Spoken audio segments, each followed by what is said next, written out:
What if, like, that sudden, inexplicable urge to pack your bags and leave a family gathering isn't just social exhaustion? Right. Like, what if it's a literal, measurable transmission of data?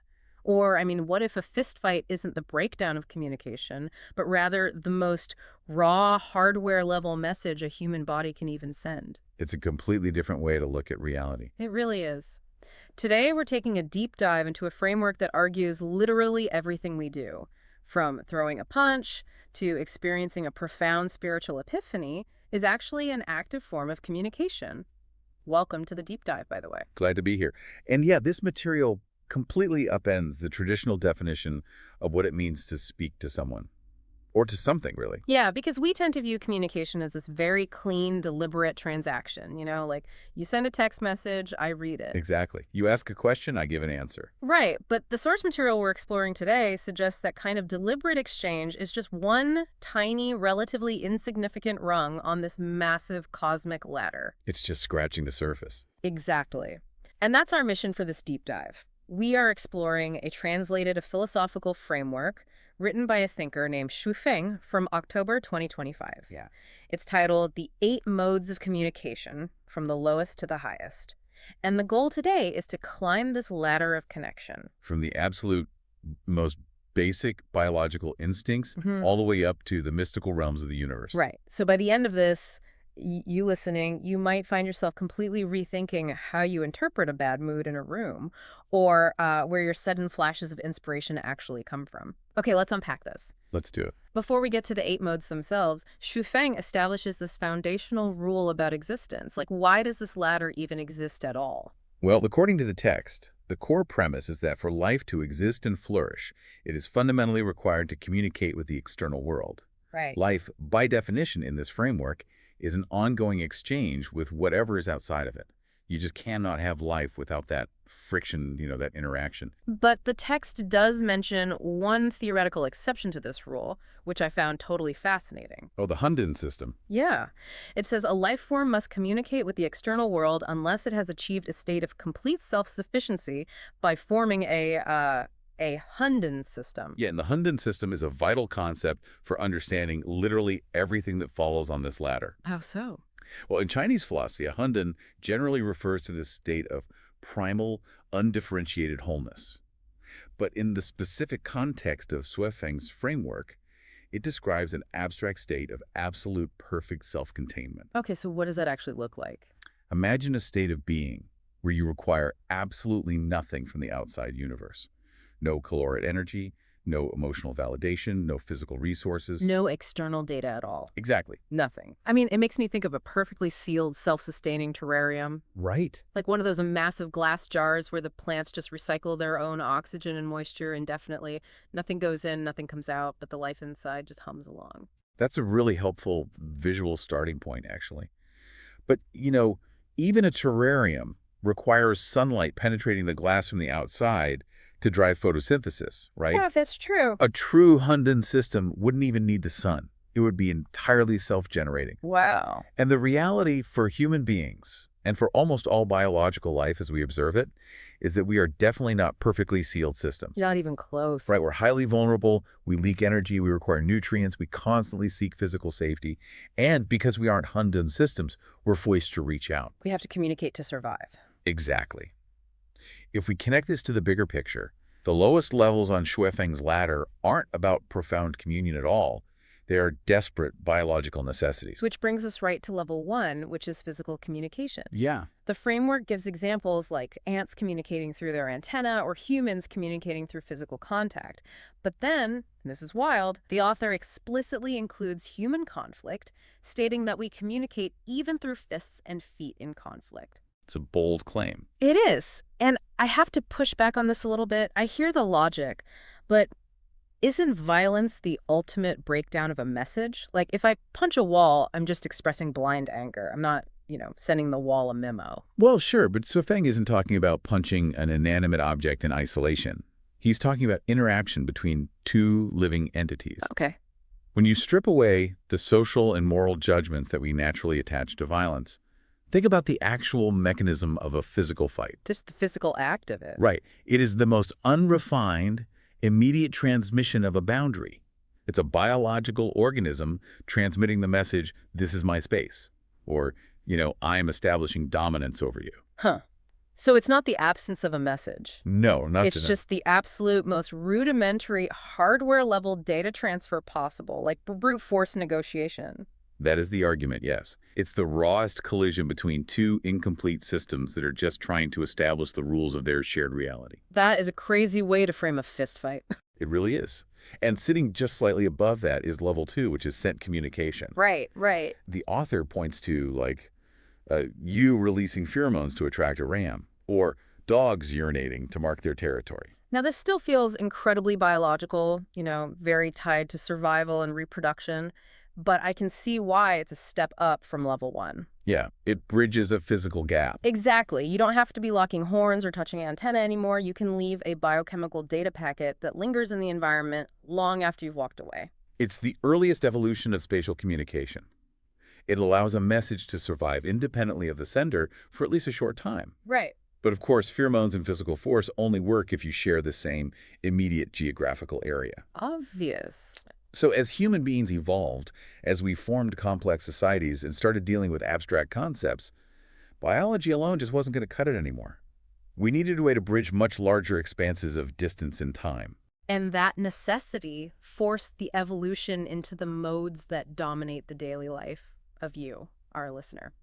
We move out of the primal dirt and into level 3, which is sound communication. The medium here shifts to sound waves, so face-to-face conversations or even a long-distance telephone call. Just basic talking. Yeah, you're manipulating your vocal cords to vibrate the air, and another person's eardrum is catching that vibration and translating it back into meaning. But Shuifeng draws a very sharp line here between sound at level 3 and language communication at level 4. A very crucial distinction. Yeah, because level 4 specifically deals with written language, reading a book or reading messages on a mobile phone. And the author defines this act as communicating directly with the author or the sender. Right. So what does this all mean? It suggests we really need to stop viewing reading as a solitary, passive intake of information. Okay. According to this framework, when you read a text message, or even when you read a philosophy text written by someone who died 2,000 years ago, you are not just scanning dead symbols on a page. You're doing something active. Yes. You are actively engaging in a direct communion with that person's consciousness. The written word is basically a technology that collapses time. I really want you listening to think about that the next time you scroll through the texts on your phone. It changes the whole experience. It does. Under level 4 logic, those aren't just illuminated pixels on a piece of glass. You are actively simulating another human being's mind within your own. It's a highly complex transmission. Absolutely. Which, honestly, is why I was initially very confused by what comes next. Oh, level 5. Yeah, because above complex language is level 5. Energy communication. And the most vivid example Shuifeng provides for level 5 is sexual union between a man and a woman, defining it as an exchange of energy. Right. I have to question the hierarchy here. Why is a biological drive categorized as a higher mode of communication than, say, writing a masterpiece of literature? It's definitely a counterintuitive leap if you're judging the latter based purely on intellectual complexity. Which I was. Yeah, but Shuifeng's framework isn't measuring intellect. It's measuring the depth, the subtlety, and the totality of the connection between the two systems. Okay, let me test an analogy on you to see if I'm making sense of this. Go for it. So, if level 1, the physical touch, is the raw hardware of a computer system, Sure. and level 4 complex language is the software. It's intricate, it's coded, and it carries vast amounts of specific data. Right. Is level 5, this energy exchange, more like the raw electrical current that actually powers the entire system? Because otherwise, I just don't see why sexual union isn't categorized as a combination of level 1 physical touch and level 3 sound. That hardware and software comparison works to a point, but let's actually take it a step further. Okay. It isn't just that energy is the electricity powering the system. It's that in level 5, you are bypassing the interface entirely. Passing the interface. Yeah, think about it. When you use language level 4, you're still relying on an intermediary. You're using words, symbols, grammar. Right. And I'm hoping you understand my words. Exactly. You're hoping the other person decodes your symbols correctly.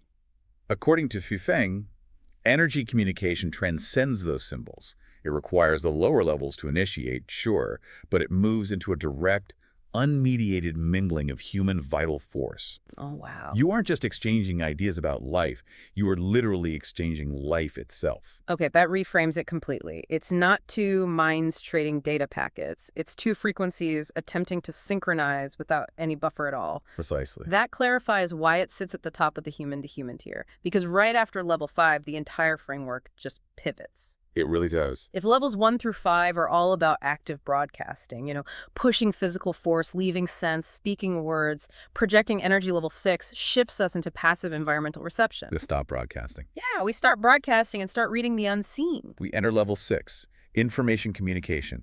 And this is the moment the framework expands outward to include the entire environment. It argues that the world itself is constantly transmitting data to us if we have the sensory capacity to interpret it. And the examples provided in the text for this are really diverse, like a detective solving a crime by interpreting the scene. Yeah. The detective isn't talking to the criminal, they're communicating with the physical residue the criminal left behind. Right, exactly. Then there's the natural world, animals acting erratically before an earthquake, or like a person grabbing an umbrella just because they sense the humidity shifting before a storm. What's fascinating here is how this level relies entirely on the receiver's ability to decode the residue of reality. The residue of reality, I like that. Yeah, because the weather isn't intentionally sending you a text message saying it's going to rain, but the information is being broadcast universally anyway. My absolute favorite example for this level is the social one, though, because it is painfully relatable. Oh, the relative's house. Yes.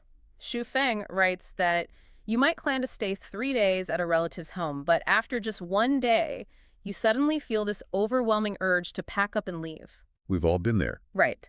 The text argues this happens because the atmosphere conveys that you aren't genuinely welcome. The host hasn't explicitly told you to leave. They haven't used level 3 sound or level 4 language to kick you out. Nope. Yet you are receiving the eviction notice loud and clear. I have to play the skeptic here, though. Okay, let's hear it. Where is the boundary between the world actively speaking to us and our own brains just doing rapid-fire subconscious math? Like, if I feel unwelcome at my aunt's house, am I really communicating with the atmosphere of the house? Or did my brain just notice that, she's sighing heavily, the coffee is cold, and her tone is clipped? Right, you're asking if it's a real transmission. Yeah. Is it a transmission or just human pattern recognition? Like a Wi-Fi receiver in my brain specifically tuned to pick up bad vibes? Well, from the perspective of this philosophical framework, asking where the boundary lies is kind of missing the point, because Zhufeng erases that boundary entirely. Oh, really? Yeah. The subconscious math your brain is performing is the reception mechanism. Wow. The house itself isn't a sentient being, obviously, Right. but it holds the energetic and informational imprint of the people inside it. When your brain recognizes those subtle patterns, the sighs, the tension in the air, you are successfully downloading a level 6 transmission. So it's one and the same. Exactly. You are reading the environment. Man, if we follow Shuifeng's logic to its endpoint, it suggests we are never truly existing in silence. Never. We are constantly bathed in a sea of information communication, whether it's the tension in a living room or the barometric pressure before a storm. Always downloading. But mastering the atmosphere of a room is only level 6. The final 2 modes demand that we attempt to master the atmosphere of the universe itself. Yes, the framework leaves tangible earthly reality entirely behind here and moves into deeply spiritual cosmic territory. Here's where it gets really interesting. We ascend to level 7, which Shuifeng categorizes as soul communication. The text defines this as communication between human beings and higher forms of life. It takes place primarily through the soul, manifesting as unexpected awakenings, sudden insights, or flashes of inspiration. And it also covers intentional practices, right? Yeah, things like prayer, making vows, chanting mantras, and reciting scriptures. Level 7 is essentially humanity reaching upward. It encompasses both the deliberate attempts to contact the divine like chanting and the sudden, unprompted moments of clarity. But how does a sudden insight function as communication? Like, usually if I have a flash of inspiration about how to solve a problem at work, I just assume my subconscious finally connected to random thoughts. In Shuheng's paradigm, a true sudden epiphany isn't just a random firing of isolated neurons. Okay. It's actually a successful download from a higher form of life. You opened a channel, intentionally or not, and received a transmission that altered your understanding. Wow.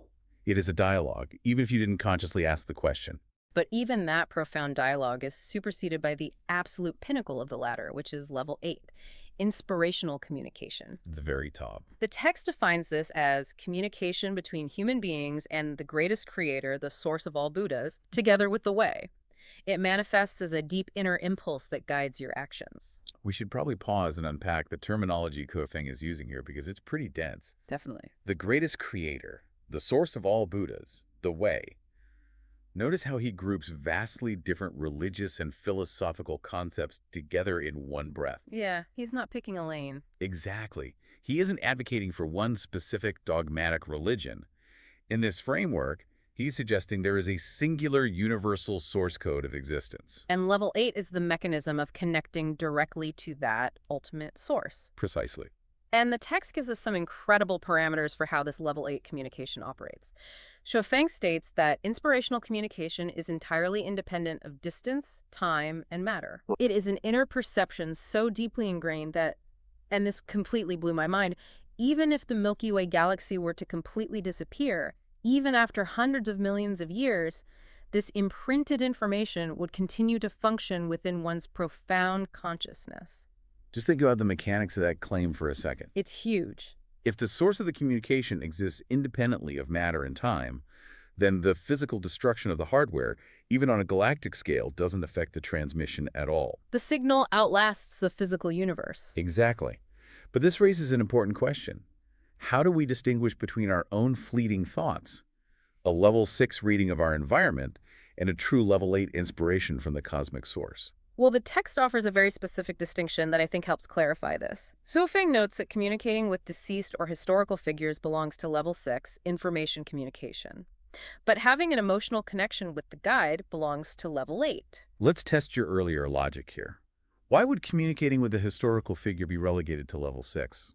Well, let me actually try a different analogy, because I think I misjudged this earlier. Okay, that's right.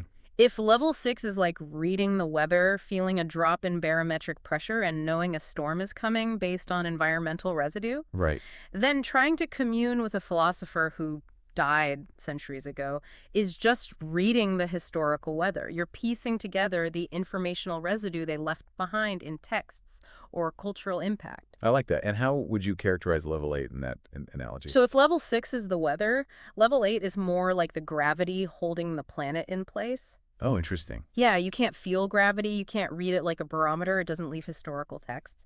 But it fundamentally dictates your every movement, pulling you in a specific direction without you ever consciously knowing it. That's a great way to put it. Level 8 isn't data you gather. It's an undeniable gravitational pull toward the way.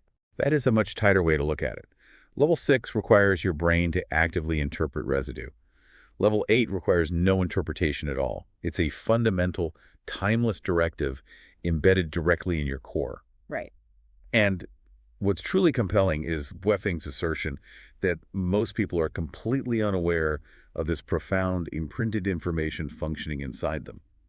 According to this framework, people are walking around with the source code of the cosmos, quietly directing their impulses, and they just attribute it to their own personality. Precisely. And the text introduces one final, deeply esoteric concept to illustrate this, mentioning something called the 1,000-year world. Yes. I wanted to make sure we covered this because it sounds straight out of a science fiction novel, but it's presented as a core part of this philosophy. Within Weffing's cosmology, the 1,000-year world represents a higher realm of existence, a more advanced state of being. Huh? The framework suggests that some people currently living on Earth actually migrated from this realm. And crucially, they still carry within themselves the emotions, sentiments, and energetic imprints of that 1,000-year world. Wow. They have this ancient, profound emotional architecture, but they simply don't realize where it comes from. It's as if you were walking around with a radio receiver in your mind that is permanently tuned to a station you can't quite identify, but you can feel the rhythm of the music playing all day long. A constant, silent transmission from a home you don't even consciously remember. Looking back down the ladder, it is an astonishing progression we've covered today. It really is a journey. We started at the very bottom, looking at the brutal biological necessity of survival. Ants touching antennae, dogs leaving chemical markers, people throwing punches just to negotiate their physical boundaries. And then we moved upward through the frequencies that build human society. The vibration of vocal cords, the time-collapsing magic of written text, and the potent, unmediated exchange of human vital energy. From there, we stepped out of active broadcasting entirely and learned how to read the unseen information in a detective's crime scene, or, the uncomfortable tension of a living room. Until finally, the framework pushed us to reach out to the cosmos. Right. Analyzing the mechanics of sudden spiritual awakenings and the eternal, indestructible gravitational pull of the source itself. It's the kind of deep dive that really demands you stop and evaluate exactly which level you are operating on as you navigate your day. It demands a radical mindfulness.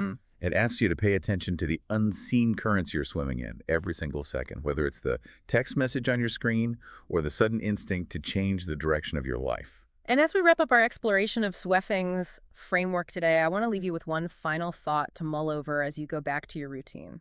We started this deep dive talking about how much we prefer communication to be a clean, visible transaction.